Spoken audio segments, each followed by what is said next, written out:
atas segala nikmat yang telah diberikan kepada kita. Pagi ini santer berita Omicron COVID-19 baru ini sudah mulai ada lagi. Saya terkadang heran kenapa kalau mau Ramadan selalu datang. Mudah-mudahan kita seluruhnya di sini diberikan kesehatan. Tadi malam saya dapat kabar dari anak saya di pesantren Iman Insan Cendekia 50 yang positif terkena COVID-19. Jadi mudah-mudahan kita semua yang di sini adalah diberikan kesehatan oleh Allah Subhanahu wa taala.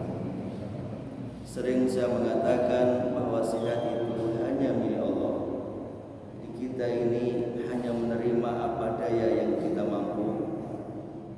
Kita tak bisa berbuat apapun kecuali hanya bisa menjaga jasad ini, raga ini dengan sebaik-baiknya sebagai kewajiban kita, rasa syukur kita kepada Allah Subhanahu wa taala. Lebih-lebih nikmat iman, Islam dan ihsan yang harus selalu kita jaga kemurniannya, ketulusannya dalam tubuh ini sebagai tanda kita ini melaksanakan perintah Allah dan menjalankan segala tuntutan Rasulullah Muhammad SAW.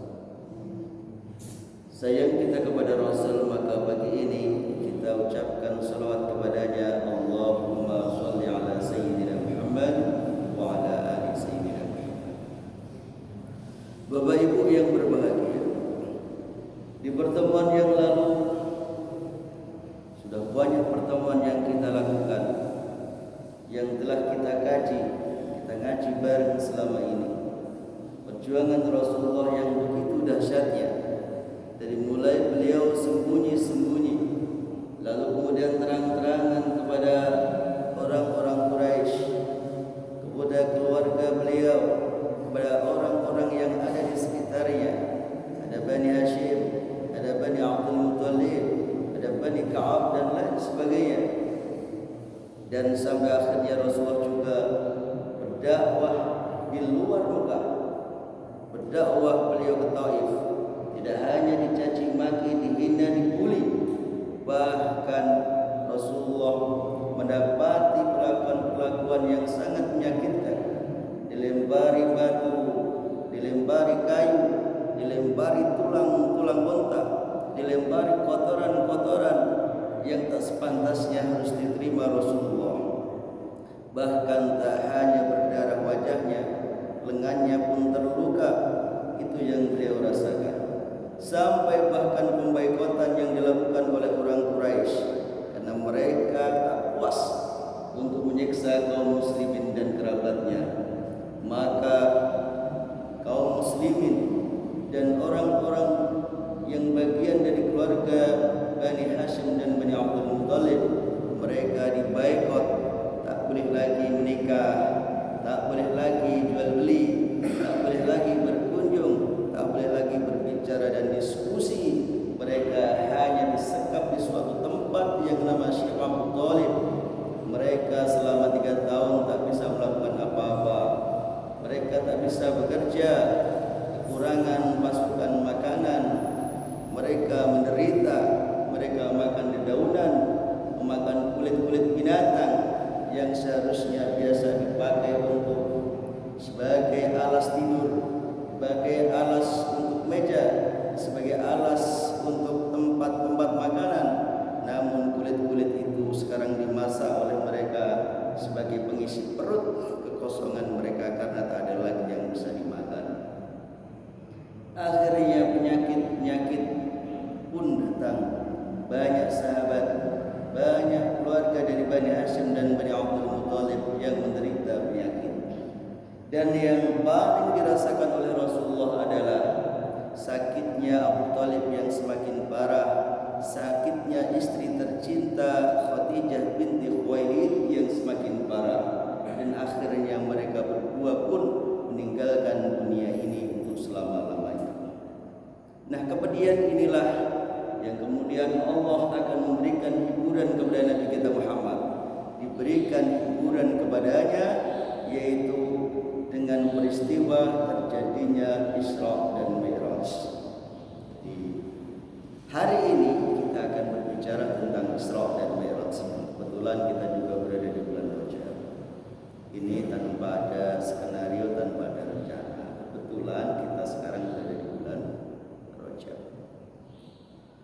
Bapak Ibu yang berbahagia, kita adalah manusia memiliki 3 dimensi waktu. Ada masa lalu, ada masa sekarang, dan ada masa yang akan datang. Masa lalu orang sering mengatakan sebagai kenangan. Masa sekarang adalah kenyataan, dan masa yang akan datang adalah harapan. Maka sama halnya dengan Isra Mi'raj. Isra Mi'raj ada masa lalunya. Begitu banyak orang-orang Quraisy ketika Rasulullah memang diperintahkan untuk menceritakannya, tapi tak sedikit mereka keluar dari Islam. Mereka yang sudah percaya dengan Nabi, mereka yang sudah percaya dengan apa yang disampaikannya, yang seluruhnya tak lain adalah wahyu Allah. Namun dikarenakan peristiwa yang tak masuk akal oleh mereka itu, imannya tak sampai menjangkaunya, sehingga mereka banyak yang murtad. Mereka keluar dari Islam. Meskipun banyak juga yang percaya, tapi tak sedikit mereka yang keluar dari Islam. Mereka murtad karena di dalam pikiran mereka perjalanan dari Mekah ke Syam kalau ditempuh dengan unta maka akan menghabiskan waktu 1 bulan. Tapi Rasulullah hanya memakan waktu 2-3 jam sudah sampai di Masjid Al-Aqsa. Inilah menjadikan mereka kurang percaya terhadap itu. Nah, oleh karena itu inilah yang terjadi di masa lalu. Lalu bagaimana untuk masa sekarang? Masa sekarang ini Isra Mi'raj buat kita adalah sebuah pelajaran yang besar, pengalaman yang tak pernah terlupakan, di mana banyak hal yang dilihat oleh Rasulullah diceritakan kepada kita. Banyak hal yang dialami oleh Rasulullah, godaan-godaan itu, godaan yang datang dari panggilan-panggilan kanan, kiri, depan, seluruhnya adalah akan menggoda Rasulullah. Kalau Rasulullah ini tak mampu untuk melewati godaan itu, tentu kita ini menjadi umat yang sangat rumit, sangat susah, dan sangat menderita saat ini. Kemudian kalau kita melihat Isra Mi'raj untuk masa lalu adalah bagaimana kita mempersiapkan anak dan generasi kita, anak-anakmu, cucu-cucumu, 100 tahun, 200 tahun yang akan datang. Boleh jadi mereka akan mengalami peristiwa-peristiwa yang lebih sulit daripada yang kita alami di hari ini. Boleh jadi mereka akan mengalami peristiwa yang lebih sulit dan pengalaman yang lebih rumit tentunya. Dan ini sekarang kita ada di bulan Rajab. Jadi kalau kita bicara kapan terjadinya Isra Mi'raj, banyak sekali pendapat dalam hadis. Kita harus memilih mana yang paling banyak dipakai, mana yang sering dialami oleh umat, apa yang dilakukan oleh umat, apa yang mereka percayai, itu yang harus kita ambil, sehingga nanti tidak terjadi pergesekan. Ada yang mengatakan Isra Mi'raj itu terjadi di bulan Muharram, ada yang mengatakan di bulan Ramadan, ada yang mengatakan di bulan Rabiul Awal, ada yang mengatakan di bulan Rajab. Karena kita ini, kalau kita di bulan Ramadan sudah ada sejarahnya, yaitu nuzulul Quran. Kalau kita bicara Muharram, maka ada peristiwa hijrah. Kalau kita ini bicara di Rabiul Awal, maka ada Maulid Nabi. Oleh karena itu umat Islam meletakkan di tempat yang tidak ada itu, maka diambillah Rajab. Seperti itu, Pak. Nah, kalau kita ini menjadi guru, kita menjadi dosen, kita menjadi dai, maka harus mampu memilih mana yang sesuai dengan umat. Jadi banyak sekali hadis yang bertujukan, dan ini kembali kepada sang pengkaji mau mengambil yang mana hadis yang bertujukan itu.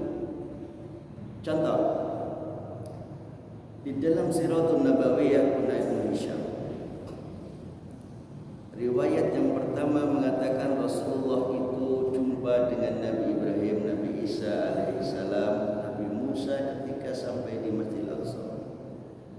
Lalu Nabi Muhammad dijadikan imam sehingga dapat julukan Imamul Mursalin karena dia pernah mengimami nabi-nabi, bahkan nabi-nabi sebelumnya.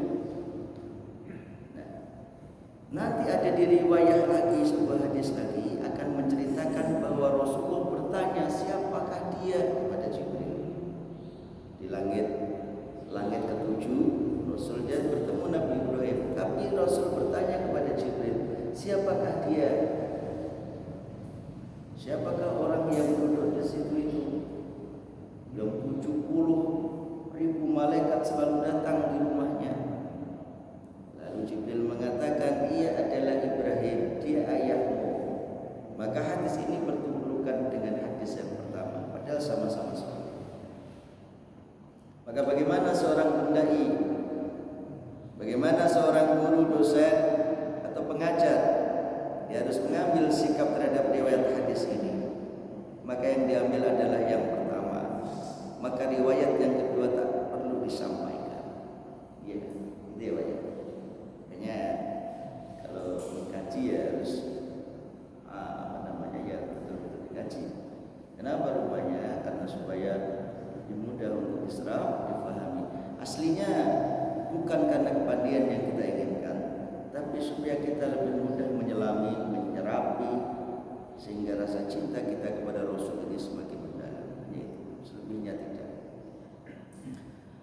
Bapak Ibu yang berbahagia, inilah Isra Mi'raj. Isra Mi'raj itu banyak sekali bulan-bulan yang di dalamnya terdapat peristiwa-peristiwa bersejarah yang berkaitan dengan umat Islam. Di antaranya di bulan Rajab ini ada Isra Mi'raj. Ramadan nanti ada Nuzulul Quran. Syawal ada Idul Fitri. Dzulhijjah ada sejarah Islam yang berkaitan dengan ibadah haji dan kurban. Rabiul Awal ada sejarah lahirnya Rasulullah Muhammad SAW. Banyaknya sejarah-sejarah ini yang ada di Al-Quran. Memang sudah diakui, Quran bukanlah buku sejarah.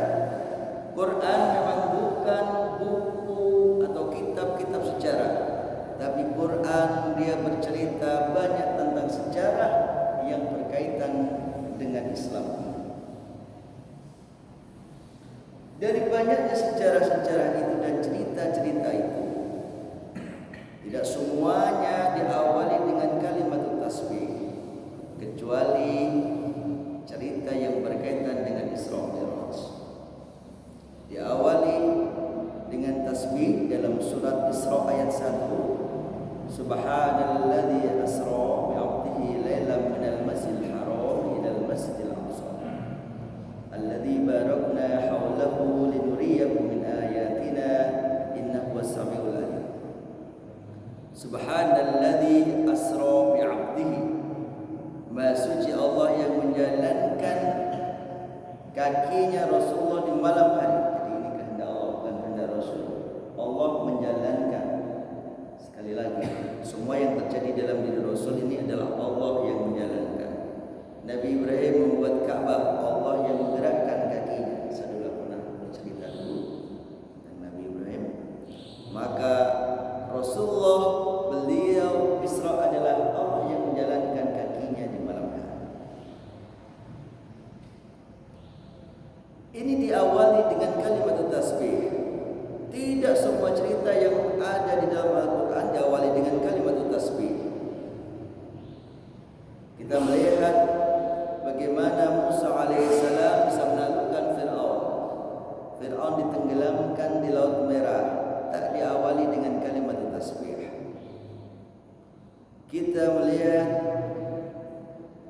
Nabi Ibrahim alaihissalam selamat dari kobaran apinya Namrud, tak diawali dengan kalimat tasbih.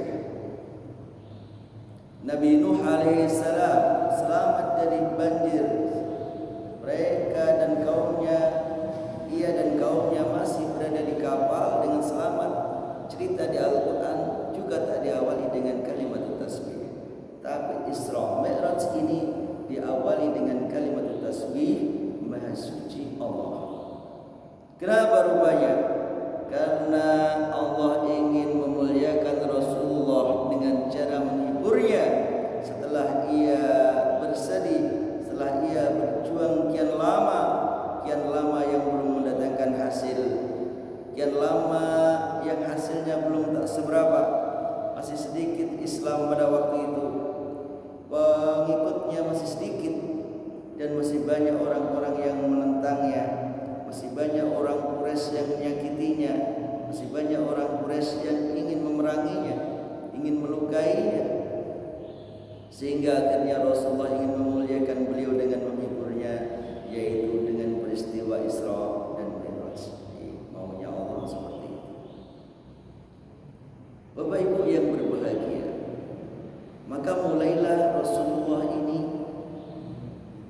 ketika beliau ada di Masjidil Haram, dia tidur di antaranya Ka'bah dan batu Hajar Aswad, maka datanglah Malaikatul Jibril. Ini riwayat dari Abdullah bin Mas'ud dalam Sirah Nabawiyah punya Syam. Ketika Rasulullah ini tertidur, datanglah Malaikatul Jibril. Malaikat Jibril ia datang lalu membangunkannya dengan goyang-goyangin kaki.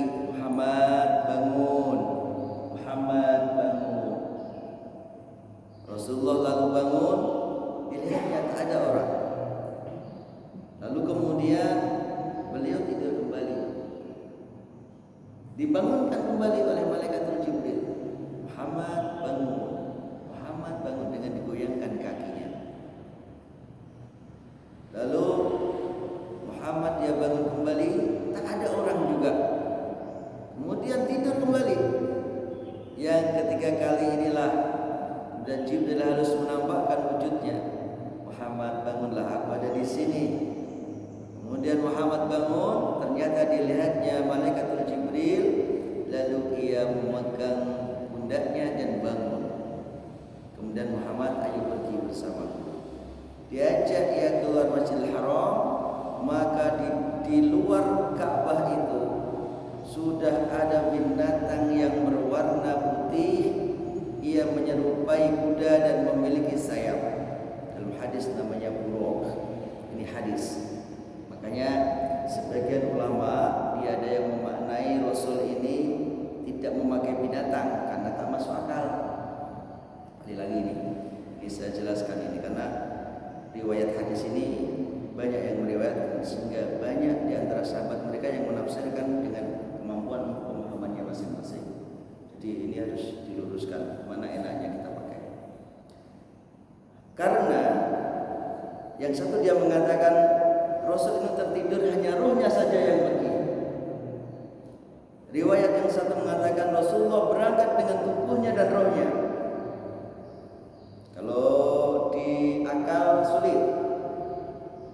Kalau naik ke Sidratul Muntaha, luar angkasa, hamba udara, maka mati. Tak mungkin bisa dilakukan. Tapi zaman sekarang ini, kalau Bapak ini kenal namanya wasyam, kan ada proses namanya transformasi, ada deformasi ya Pak, dalam ilmu fisika itu. Itu kalau Bapak ini menulis message wasyam, itu kan tertulis. Lalu ketika Bapak enter itu akan hilang sampai ke sana. Kalau sampai ke sana maka tulisannya pun juga sampai. Tapi HP-nya nggak perlu datang, HP-nya nggak perlu dikasihkan, kan WhatsApp kan? Maka ini artinya adalah proses Isra Mi'raj itu kalau dikaji dari sains. Bapak kalau jadi zaman dulu sudah ada. Kalau sekarang ini ada WhatsApp, sekarang ada Telegram, sudah nggak kaget. Zaman Nabi sudah ada Isra Mi'raj. Kalau kita ini mengkaji dari sains. Jadi kalau dengan kata Ustaz di sana kok yang Isra itu hanya ruhnya saja Ustaz. Tapi kalau di dalam hadis Abdullah bin Mas'ud diriwayatkan lagi oleh Abu Sa'id Al-Khudri, ini banyak riwayat dan semua sahih. Ini memang Rasulullah menemukan keluar dari Mekah ada sudah menunggu kuda, sejenis kuda warnanya putih dan memiliki sayap. Sejenis kuda, ya bukan kuda karena dia pakai sayap gitu. Sejenis kuda memiliki sayap warnanya putih, sudah menunggu. Bahkan dia bisa bicara. Dia semestinya nggak mau dan kurang hormat kepada Rasul, lalu difahamkan oleh Jibril, ini Muhammad, ini kekasih Allah, kau harus nurut. Baru kuda itu angguk-angguk, buruk itu angguk-angguk dan berangkat. Lihat ini kalau kita kaji dari sisi riwayat hadis. Kalau dari sains seperti tadi Pak, jadi sudah lihat ya. Nah, dikaji karo mufasir, ahli tafsir mesti ngomongnya burqah itu adalah yakadul barqu yakhtaf absarahu. Dia itu kilat. Jadi Rasulullah itu kling sampai Masjidil Aqsa, kling sampai Sidratul Muntaha. Itu mufasir. Dia ya, supaya nanti gak diadu, Ustaz kene Ustaz kene aduh aku sering ngurung kayak gitu wis bohong ngono. Sering dengar kayak gitu. Maka ini pasti tiga hal ini mesti yang orang yang biasa modern, sing pengikutnya sing ngaji remaja-remaja, sing dikaji mesti transformasi deformasi. Nah sing ngaji kok kajian tafsir mesti ya kadal barqu yakhtaf absaruhum, kling hilang kuasane Gusti Allah, ya kan? Nah kita ini sejarah, maka riwayat hadis sirah Nabi memang bentuknya dia adalah binatang putih sejenis kuda yang ia memiliki sayap, terbang pelayu. Nah cara cah cilik-cilik kayak Pegasus lah ya Pak ya, kayak main pokoknya jenenge Pak gangsing gitu Pegasus. Jadi dia maunya lari terus terbang. Mulailah perjalanan Isra. Nanti kalau sampai jam 6 kok nggak selesai, kita sambung minggu depan ya Pak ya, karena ini rada panjang. Isra dan Mi'raj ini aslinya kisah tersendiri. Isra dia ini punya kisah tersendiri, Mi'raj juga punya kisah tersendiri meskipun satu bagian. Lalu mulailah perjalanan Isra itu. Maka awal-awal perjalanan dimulai sudah banyak godaan-godaan yang menggoda Rasulullah. Dari mulai panggilan-panggilan yang memanggil dari sisi kanan, dari sisi kiri, dari sisi depan. Dari kanan pun memanggil-manggil Muhammad, berhenti sebentar. Kalau bapak ini mau pergi biasanya ada jalan. Ternyata Rasul pun sama. Padahal Rasul ditemani, seorang Rasul ditemani malaikat Jibril. Jibril itu dia Sayyidul Malaikah. Semuanya malaikat itu dia taat sama Jibril, gak berani melawan karena dia pemimpinnya. Jadi seperti itu. Jadi jangan dikira Jibril cuma satu loh Pak ya. Nanti Bapak bilangnya cocok Jibril itu musisi ya. Panggil Rono, panggil ini, panggil Rono. Jadi Jibril itu banyak. Cuma namanya Jibril. Boleh jadi malaikatul maut itu banyak ribuan, tapi namanya Israil. Itu maksud saya. Jadi sehingga kalau ada yang meninggal di Pelabuhan Indah ini dalam waktu yang sama, ada di Meranggen, ada yang sama di Semarang Kota, ada yang meninggal di Ngalian, berbarengan itu enggak pusing Jibril. Jadi ternyata malaikat itu ribuan. Nanti saya ceritakan ketika di Sidratul Muntaha itu kan, ini alam itu kan nasut, alam manusia kita ini alam nasut, bisa senggol-senggolan, bisa senyum. Nanti naik sedikit di atasnya ada alam namanya malakut, malaikat iso banyak di sana malaikat. Jadi ada riwayat itu langit satu itu isinya malaikat semua Pak. Ribuan, penjaga pintunya namanya Ismail itu anak buahnya 12.000 malaikat. Dari 12.000 itu per malaikatnya membawa 12.000 malaikat lagi. Berarti piro jumlah malaikat wis oke sakake-akeh. Bahkan inilah kuasanya Allah itu Dari sini kan Anda mulai paham, panjenengan mulai mengerti. Oh, boleh jadi malaikat Israel itu wakah ya ponan. Sehingga Allah itu gak pusing-pusing. Mana Israel datang duduk, kayak juga waktunya tepat, bet bareng gitu. Jadi supaya kita ini lebih mudah memahami, mudah mengerti. Oh ternyata uluhiyat, ilahiyat, rasaku kepada Allah seperti ini. Ini semakin dalam, gitu ya Pak. Jadi malaikat itu segitu banyaknya itu hadisnya sahih. Nanti ini alam malaikat iso jalan-jalan di situ. Kemudian di atasnya lagi yang malaikat nggak bisa tembus itu adalah langit. Itu punyanya Allah Subhanahu Wa Taala, Baitul Ma'mur. Maka masjid jenenge Baitul Ma'mur itu. Baitul Ma'mur itu Allah istana.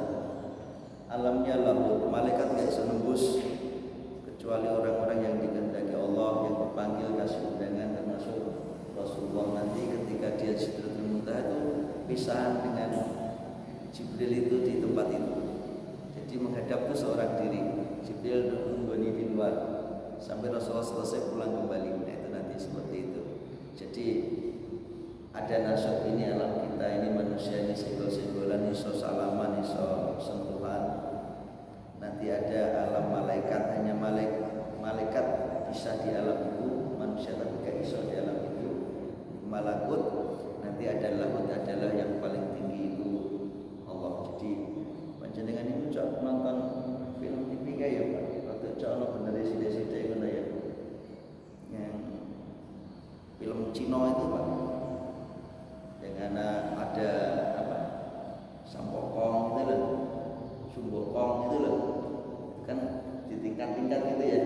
Itu ya meh rada-rada semacam itu. Rada-rada semacam itu, tapi tidak seperti itu, tapi rada-rada semacam itu. Nah, sejak perjalanan Isra ini, panjenengan kan berarti wis ngerti, oh iki lah, iki nasuk iki perjalanannya. Gitu ya, Pak. Makanya butuh waktu luas untuk menjelaskan perjalanan Isra dan Mi'raj karena ini panjang. Dari perjalanan ini Rasulullah sudah mengalami banyak godaan, banyak gangguan. Muncul panggilan. Panggilan yang pertama adalah dari sebelah kanan, memanggil Muhammad, berhenti sebentar. Tapi Muhammad jangankan berhenti, menoleh pun tidak. Dilanjutkan kembali, dipanggil lagi, Muhammad berhenti sebentar. Dan ini panggilan dari sebelah kiri. Lagi-lagi jangankan Muhammad ia berhenti, menoleh pun tidak. Dilanjutkan perjalanannya dengan Jibril dengan tenangnya. Kemudian saat berapa waktu konkret panggilan itu dari depan. Wujud seorang perempuan tua dengan pakaian yang sangat mencolok memanggil-manggil, Muhammad berhenti sebentar. Dan Muhammad pun tak menghiraukannya. Jangankan ia menanggapi panggilannya, ia menoleh pun tidak. Kemudian setelah di suatu tempat yang sangat tenang, Jibril pun dia mengatakan, untung kau tak menolehnya Muhammad. Kalau kau menolehnya, panggilan sebelah kananmu tadi itu adalah Yahudi. Kalau kau menolehnya, tentu seluruh umatmu akan menjadi orang-orang Yahudi. Demikian pula panggilan dari sebelah kirimu Muhammad itu adalah panggilan Nasrani. Karena kalau kau menolehnya, maka tentu seluruh umatmu akan menjadi orang-orang Nasrani.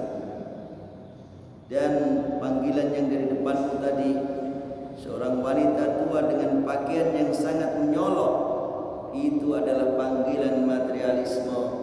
Seluruh umatmu akan menjadi orang matre, orang yang selalu hanya mengedepankan dunianya, dan ia lupa bahwa dunia ini hanya sebentar dan tujuan terakhir hidup ini adalah akhirat.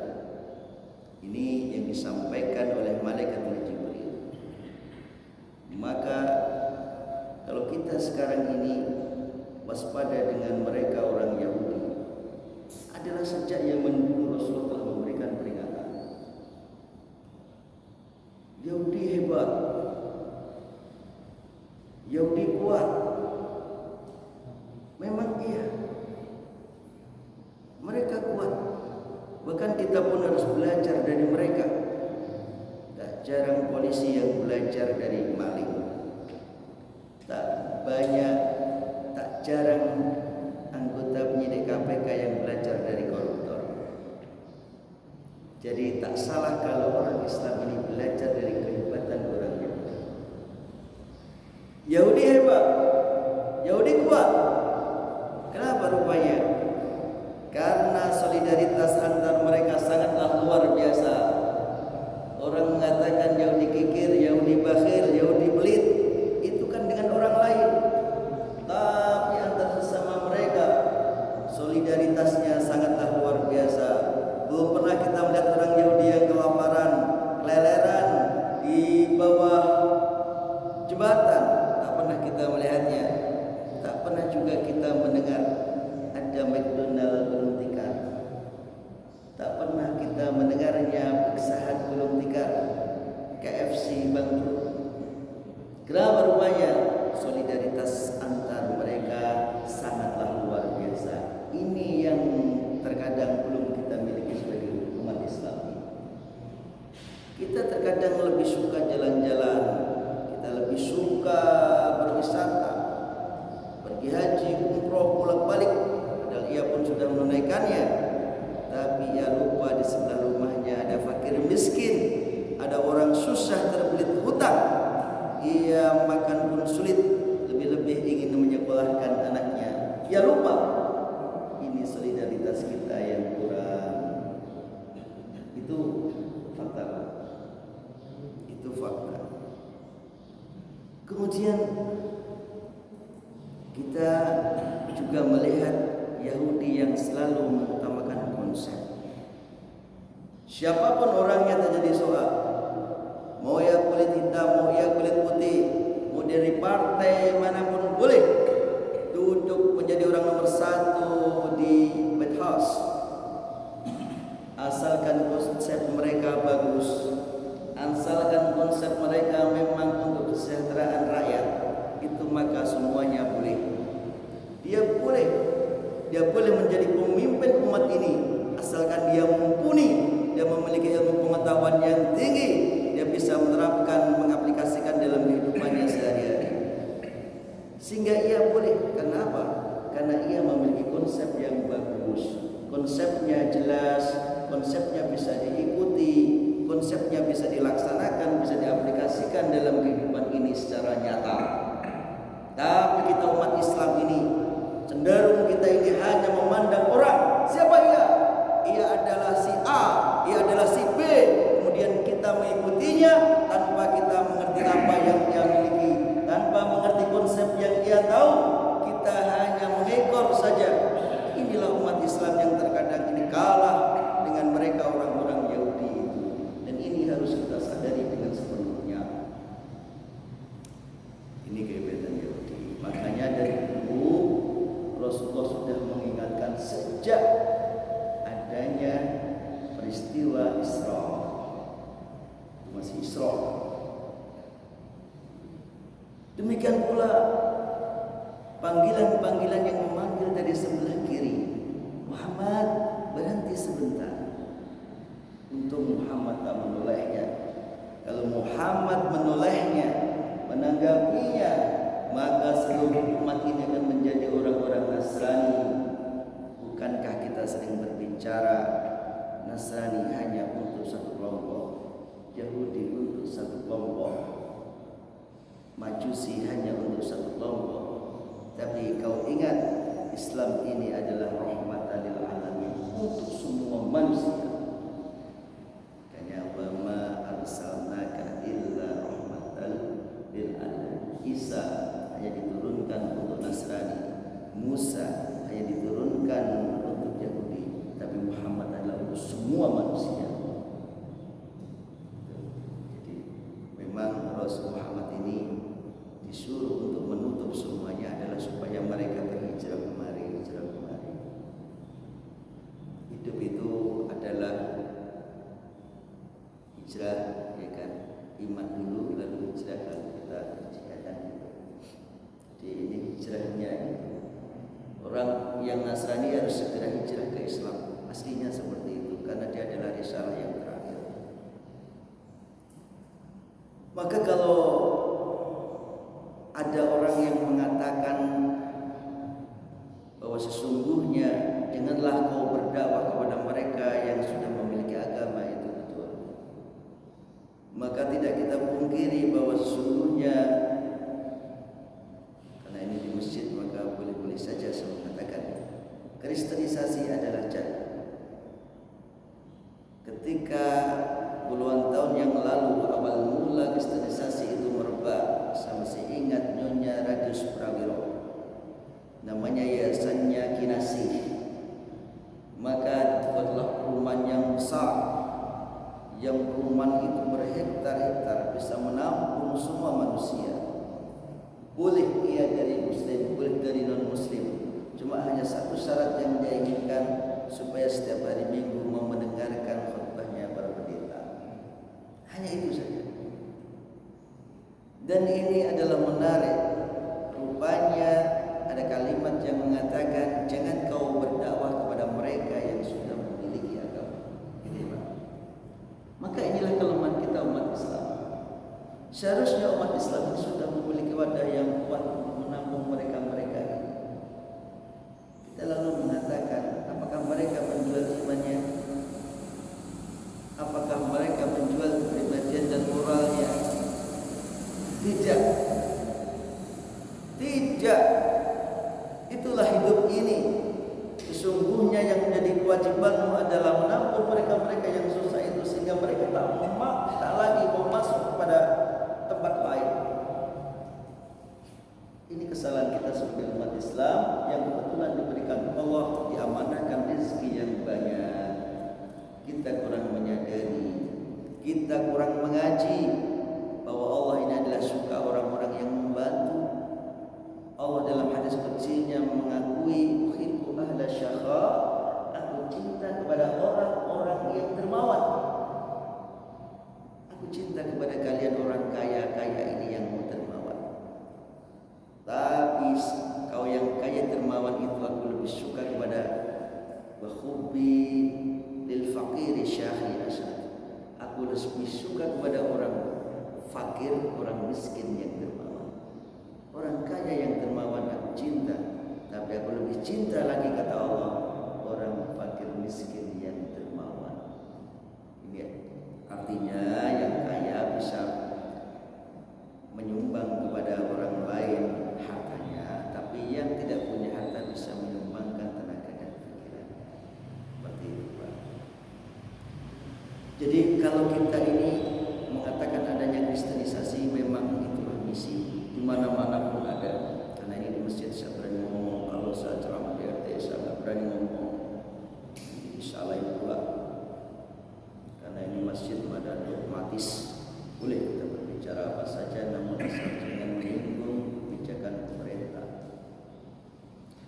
Bapak Ibu yang berbahagia, lalu yang terakhir adalah panggilan dari depan. Wanita tua dengan berpakaian yang sangat menyolok, panggilan materialisme, supaya kita ini tak terlalu mencintai dunia ini. Dunia hanya seperlunya saja, Pak. Jangan sepenuhnya. Karena tujuan kita adalah darul akhirah. Bukan darul dunia, tapi darul akhirah. Pernah saya ceritakan bahwa kita ini ibarat Imam Ghazali adalah kapal, ya kan, sehingga di sebuah pulau namanya kampung dunia. Namun tujuan akhir dari kita berlabuh dengan kapal itu adalah di tujuan akhir namanya darul akhirah. Jadi pas di dunia ini kowe ojo lalu foya-foya, ojo mbok entek-entekno, ojo, tapi maunya Allah kowe ning dunya iki kanggo persiapan mengko ning akhirat. Mergo ning dunya paling sudah tahun 20 tahun 80 pating banter 100 ki wis pikun ya ta. Nah, makane nek ning akhirat iku ribuan tahun-tahun habis rono teke pok rono poke. Jadi ini kita kalau terfokus nang kene panjenengan tenang, mas-mas yang seenom ngene iki ya ora terlalu membabi buta mencari dunia seutuhnya ya Mas ya. Jadi meskipun kita seluruhnya adalah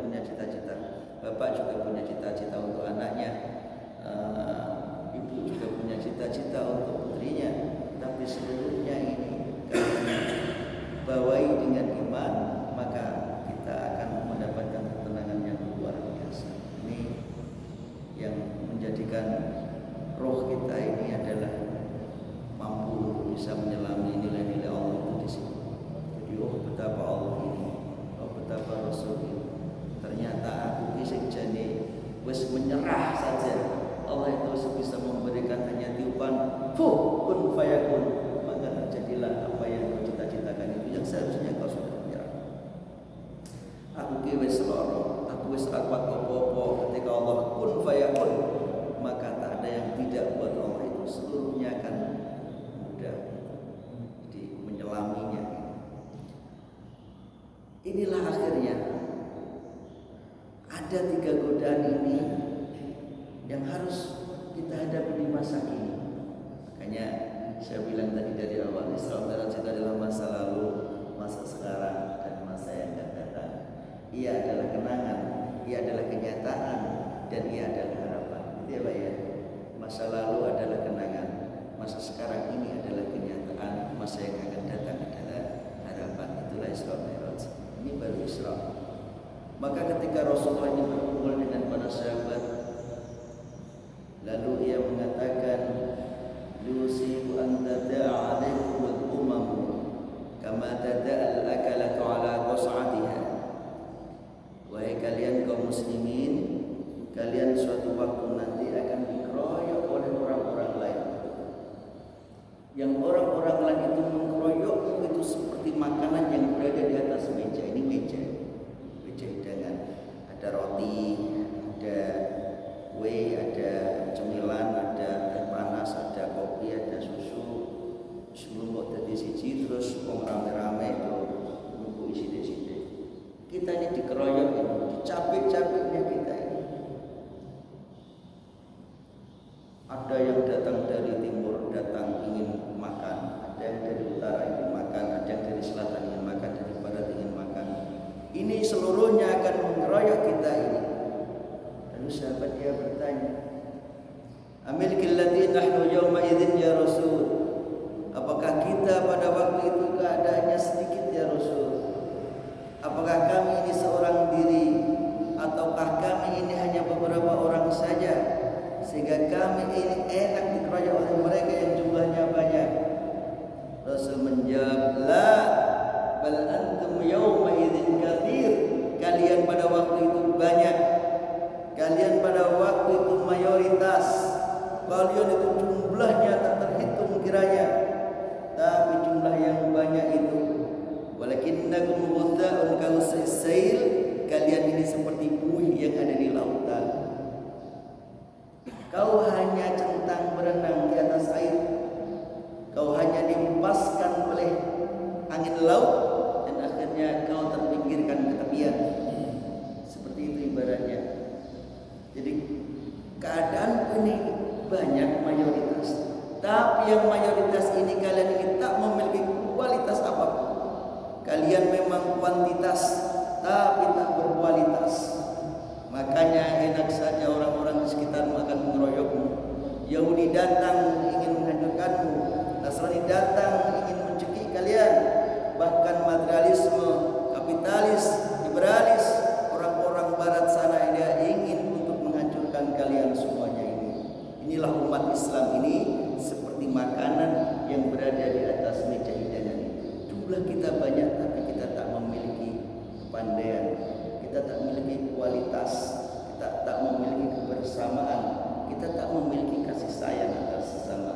Maka kalau kita ini belajar dari mereka, yang lain dari diri kita adalah sayang kepada sesama, kita bisa mengerti keadaan, kita bisa mengerti keinginan orang lain, sehingga kita bisa memupuk kasih sayang itu yang lahir dari solidaritas yang kita bangun.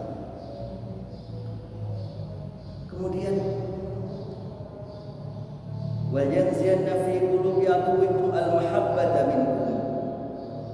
Di saat kau ini dikeroyok rame-rame, di saat kau ini dicabik ingin dihabisi oleh mereka, maka Allah justru mengambil kehebatanmu. Kau yang pandai dibayar disuap menjadi lumpuh, kau yang pejabat, kau dikasih uang diangkat sedikit saja kau sudah rapuh, kau yang alim ulama, kau sedikit digosok saja kau sudah mengikut. Apa jadinya umat Islam ini? Wal yanziyanna fi qulubi aduwikum al-mahabbata minkum. Di saat umat Islam yang susah ini dikeroyok dari berbagai macam sudut ini, selatan mengkeroyok, utara mengkeroyok, barat mengkeroyok, timur datang mengkeroyok, justru kalian ini diambil kehebatan oleh Allah Subhanahu wa taala. Wal yaqdhifanna fi qulubihimul wahnu, dan di hati kalian akan dicampakkan penyakit yang hebat yang justru kalian harus mengobatinya saat ini. Apa itu al-wahnu? Wa mal wahnu ya Rasul? Mereka bertanya kepada Nabi, wanita apa ya Rasul? Beliau menjawab, hubud dunya wa karahiyatul maut. Kau diganggu oleh orang Yahudi, kau diganggu oleh orang Nasrani, tapi kau hubud dunya wa karahiyatul maut. Kau terlalu cinta duniamu dan kau takut resiko, kau takut mati. Maka inilah Bapak Ibu yang berbahagia. Ini perjalanan Isra ini jam 6 kurang 10 menit. Jadi sudah 40-an menit ya Mas ya. Ini Bapak-bapak sudah memadai jalan-jalan. Maka untuk Mi'raj insyaallah akan saya sambung di hari yang akan datang. Jadi ini baru Isra-nya dulu. Nanti kemudian Rasulullah ia sampai di Masjidil Aqsa Palestina. Di sana disambut nabi-nabi. Nabi-nabi sudah ada. Di antaranya Isa, Musa, bahkan Nabi Ibrahim alaihissalam sudah ada di sana. Marhaban ahlan ya Muhammad, nabiyuna rasuluna, dan kau adalah nabi kita. Kami menyaksikan kenabianmu, maka kau jadilah imam untuk salat kami. Rasulullah maju di atas mimbar, ia kemudian salat di depan, dia memimpin jamaah sehingga dikatakan beliau adalah imamul mursalin. Rasulullah Muhammad sallallahu alaihi wasallam sampai di Masjidil Aqsa. Kemudian sampai di Masjidil Aqsa setelah sholat dikasih minuman. Cari segera. Dikasihnya 3 tempat air. Yang satu air biasa, yang kedua air khamr, ya, air khamr itu minuman keras, dan yang ketiga susu. Muhammad, silakan pilihlah mana yang kau suka. Ketika sudah dihidangkan itu, Rasulullah yang mengambil air susu. Maka ada maknanya. Apa maknanya air putih yang disajikan oleh malaikat Jibril kepada Rasul? Apa air khamr yang disajikan dan apa air susu yang disajikan? Air putih kalau Rasulullah mengambilnya maka seluruh umat ini akan tenggelam di sana. Manusia ini akan tenggelam dan tak mampu lagi memunculkan dirinya di permukaan air, karena ia akan tenggelam dengan dunia yang fana ini. Anakmu, istrimu adalah amanah buatmu. Jagalah amanah itu dengan sebaik-baiknya. Jangan kau tenggelam di sana. Jangan kau perturutkan mereka dengan semau-maunya, sehingga kau justru tidak mengingat akan kemauan Allah yang sesungguhnya. Seperti itu. Di dunia fana ini yang paling berat ujian adalah anak, istrimu. Yang istri ujiannya adalah suamimu dan anak. Maka jangan kau perturutkan semuanya itu kalau tidak sesuai dengan kemauan Allah Subhanahu wa taala. Maka jangan kau tenggelam di air. Kalau Rasulullah dia mengambil air putih ini, maka seluruh umatnya akan tenggelam di air. Kalau Rasulullah ia mengambil minuman keras, maka seluruhnya umat ini akan menjadi mabuk. Ada yang mabuk jabatan, ada yang mabuk perempuan, ada yang mabuk kepandaian sehingga ia hanya memamerkan kepandaiannya saja, mengaplikasikan ilmu pengetahuannya dalam kehidupannya sehari-hari. Dan ini persoalan yang sangat besar. Maka Rasulullah mengambil susu laban halib, diambilnya itu, diminumnya menyehatkan tubuhnya. Maka yang terkaya hari ini adalah bapak dan ibu-ibu yang sehat hari ini. Kalian ini adalah orang yang terkaya dalam hidup ini. Inilah rahmat, inilah rezeki, inilah karunia yang terbesar yang diberikan oleh Allah Subhanahu wa taala. Saya ucapkan semoga kita seluruhnya ini dilindungi oleh Allah dengan dilimpahkan kesehatan, sehat jasmani kita, sehat rohani kita.